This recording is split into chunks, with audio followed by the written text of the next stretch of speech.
শুরুতেই বলছি, এই মুভি শেষ পর্যন্ত দেখলে এই মুভির নায়িকাকে আপনিও ভালোবেসে ফেলবেন।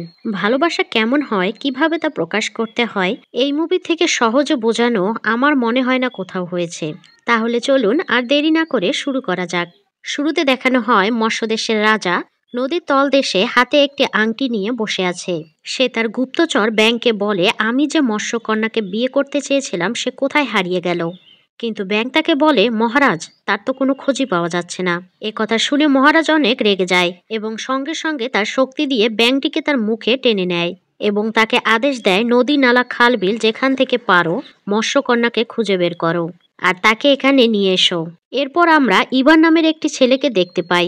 সে বরফের মাঝে গর্ত করে সেখানে মাছ ধরার চেষ্টা করছে। আর ঠিক তখনই তার গর্তের মধ্যে পানির বুদবুদ শুরু হয়। এটা দেখে ইভান ভয় পেয়ে সেখান থেকে পালাতে লাগে। আর তখনই বড় একটা বিস্ফোরণ হয় এবং পানি উপরের দিকে ওঠে এবং পানির সাথে একটি মাছ এসে ইভানের বালতিতে পড়ে। যেটা দেখে ইভান অনেক খুশি হয়ে যায় আর বলতে থাকে, যাক, আজকে কষ্ট না করেই খাবারের ব্যবস্থা হয়ে গেল। কথায় আছে না, রাখে আল্লাহ তো মারে কে। এরপর ইভান দৌড়ে বাসায় আসে এবং মাছটিকে রান্না করার জন্য চুলায় আগুন ধরাতে লাগে। ঠিক তখনই বালতি থেকে ওই মাছটা মুখ বের করে বলে, কিভাবে রান্না করতে চাও আমাকে। এটা শুনে ইভান একটু ভয় পেয়ে যায় এবং মাথা বাইর করে ইভান জিজ্ঞেস করে, মাছ আবার কথাও বলতে পারে? তখন মাছটা ইভানকে বলে, আমি আরো অনেক কিছু করতে পারি। যদি তুমি আমাকে পানিতে ছেড়ে আসো তাহলে আমি তোমার 3টা ইচ্ছা পূরণ করব। ইভান খুশি হয়ে বলে, ঠিক আছে, আমার ইচ্ছাগুলোর কথা ভেবে নিয়ে পরে তোমাকে জানাবো। এরপর ইভান হাসতে হাসতে বিছানায় গিয়ে শুয়ে পড়ে আর সে ভাবতে থাকে কি কি ইচ্ছার কথা মাছটিকে বলবে। এরপর সে মনে মনে চিন্তা করতে লাগে, আমার তো এমনও ইচ্ছা হয় মাঝে মাঝে বিছানা থেকে না উঠেই সারা দুনিয়া ঘুরে বেড়াবো। আর ঠিক তখনই ঘটে অদ্ভুত একটা ঘটনা। হঠাৎ করেই ইভানের ঘরটা হাওয়ায় ভাসতে থাকে। ইভান দৌড়ে গিয়ে মাছটিকে জিজ্ঞেস করে, এটা কি হচ্ছে। মাছটা ইভানকে বলে, তুমি তো এই ইচ্ছার কথাই বললে, তাই তোমার প্রথম ইচ্ছা পূরণ হচ্ছে। ইভান বলল, আমি তো তা এমনি বলেছিলাম। এরপর ইভান দৌড়ে গিয়ে তার বিছানায় আবার বসে পড়ে আর দেখতে দেখতে বিছানাটা ঘরের বাইরে বেরিয়ে আসে। পুরো গাড়ির মতো চলতে থাকে ইভানের বিছানাটা। ইভান নিজের চোখকেও বিশ্বাস করতে পারে না। কিন্তু এখন শীতকাল হওয়ায় সে বরফে জমে যাচ্ছিল। তার মুখ দিয়ে আবারও বেরিয়ে যায়, ইস, যদি এখন গরমকাল হতো, চারিদিকে সবুজ গাছপালা থাকতো, কতই না সুন্দর হতো। আর মুখ থেকে কথাটা বের হতেই চারদিকে বরফ গলতে থাকে এবং সবুজে ছেয়ে যায়। ইভান আসলে তখন একটি নদীর উপরে ছিল। বুঝে যাওয়ার আগেই নদীর বরফ পানিতে গলে যায় এবং ইভান নদীতে পড়ে যায়। আর মাছটা তখন তাকে বলে, তোমার দ্বিতীয় ইচ্ছাও পূরণ করা হলো, আর একটা ইচ্ছা বাকি আছে। ইভান তখন মাছটিকে বালতিতে করে বাড়ির দিকে যাচ্ছিল।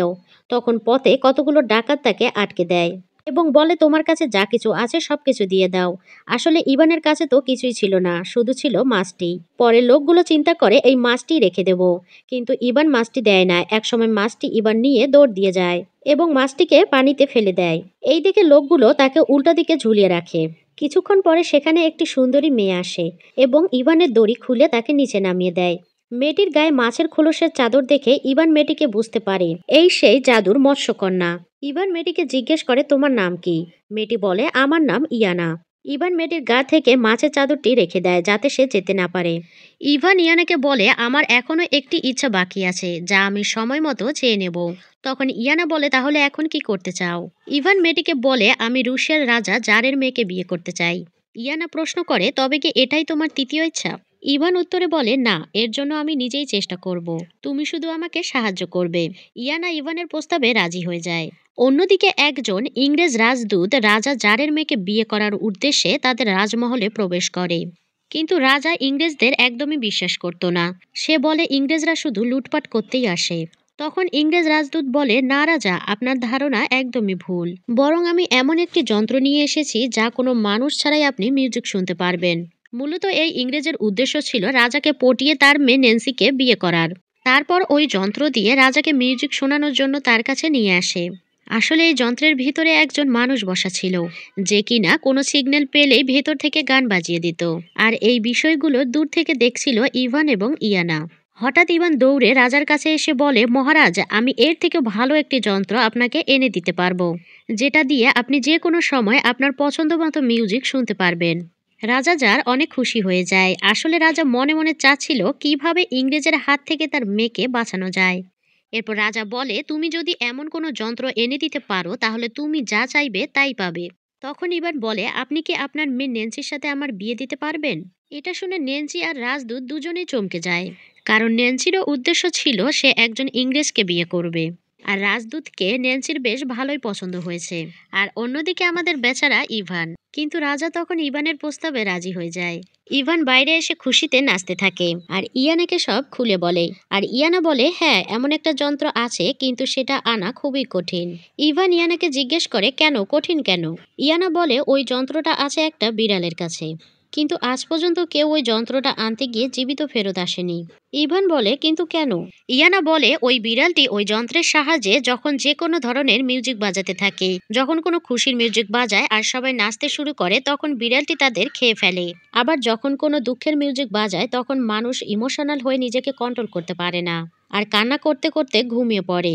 আর তখন বিড়ালটি তাদের মেরে খেয়ে ফেলে। ইভান বলে, আমাকে তাও সেখানে নিয়ে যাও। এরপর তারা দুজনেই চলতে শুরু করে। এরপর যেতে যেতে একটি ভয়ানক কবরস্থানে এসে ইয়ানা বলে, এখান থেকে তোমাকে একাই যেতে হবে। এরপর ইভান একা একাই চলতে শুরু করে। সেই কবরস্থানে সে দেখে চারদিকে অনেক মানুষের কবর আর খুব ভয়াবহ পরিবেশ।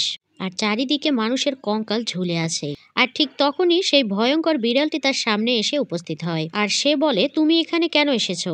ইভান বলে, আমার এই বাদ্যযন্ত্রটা প্রয়োজন। তখন বিড়াল বলে, আমি এটা তোমাকে দিতে পারি, তবে একটা শর্তে। যদি তুমি আমার মিউজিক শোনো আর তারপরও নিজেকে কন্ট্রোল করতে পারো, তাহলেই আমি তোমাকে এই বাদ্যযন্ত্রটা দেব। আর ইভান বিড়ালের কথায় রাজি হয়ে যায়। এরপর বিড়ালটি বলে, তাহলে বলো, তুমি কষ্টের মিউজিক শুনতে চাও না সুখের? ইভান বলে, আমি কষ্টের মিউজিক শুনতে চাই। তখন বিড়াল তার জাদুকরী যন্ত্রের মাধ্যমে কষ্টের মিউজিক বাজাতে থাকে। কিন্তু অবাক করা বিষয় হলো, কিছুক্ষণ পর ইভান তার মিউজিকের তালে তালে গান করা শুরু করে। আর এ দেখে বিড়ালটি অনেক অবাক হয়ে যায় আর বলে, কি ব্যাপার, তুমি এই মিউজিক শুনে কষ্ট পেলে না কেন? ইভান বলে, এই গানটা ছোটবেলা থেকে আমার মা আমাকে গেয়ে শোনাতো। উনি এখন বেঁচে নেই, তাই এই গানটা গাইলে আমার ওনার কথা মনে পড়ে যায়। একথা শুনে ইভানের প্রতি বিড়ালটার মায়া হয়ে যায় এবং সে তার বাদ্যযন্ত্রটি ইভানকে দিয়ে দেয়। যাওয়ার আগে বিড়ালটি ইভানকে বলে, তুমি এই যন্ত্র নিয়ে গেলে আমি তো না খেয়ে মরবো। তখন ইভান তার কাছে রাখা কিছু খাবার বিড়ালটিকে দিয়ে দেয়। বিড়াল খুশি হয়ে তখন বলে, আমাকে তোমার সাথে নিয়ে চলো, আজ থেকে আমি তোমার বন্ধু হয়ে থাকবো।